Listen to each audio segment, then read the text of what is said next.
దావీదు పరమ దావీదైన యేసయ్యగా మనం చూసినా, లేదా ఒక తండ్రిగా, నాయకుడిగా, ఒక దైవ సేవకుడిగా మనం చూసినా, అతని దాహం ఏంటి?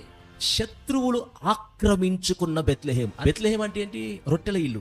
అని రొట్టెల ఇంటి గవిని దగ్గర ఎవరున్నారు? ఫిలిస్తీన్లు ఉన్నారు. ఫిలిస్తీన్లు ఎవరు? మందసాన్ని దొంగిలించిన వారు, దేవుని మహిమను దొంగిలించిన వారు. దావీదు దాహం ఏంటి? శత్రువులకు తెలవాలి.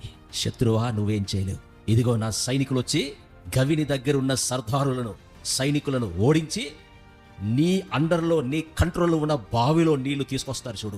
Praise the lord. ఈ వాంఛ, ఈ దర్శనాన్ని శ్రేష్ఠులైన ముగ్గురు నెరవేర్చారు. హల్లెలూయా. దేవుని బిడ్డలారా, దేవుడు నిశ్చయముగా అలాంటి కార్యాలు మన పరిచయంలో చేయనుగాక.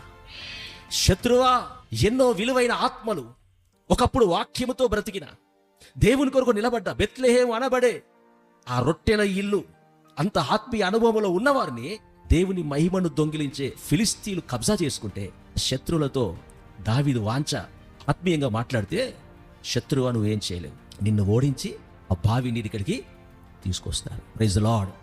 ఇది దాహం. నశించు ఆత్మలు ప్రభు రాజ్యము కట్టబడాలి, అనేక ప్రాంతాలకు దేవుని వాక్యం వెళ్ళాలి, అనేక చోట్ల మహిమగల సంఘాలు పరిచర్య కట్టబడాలి అన్న ఆశ మనలో ప్రభు పుట్టించునుగాక.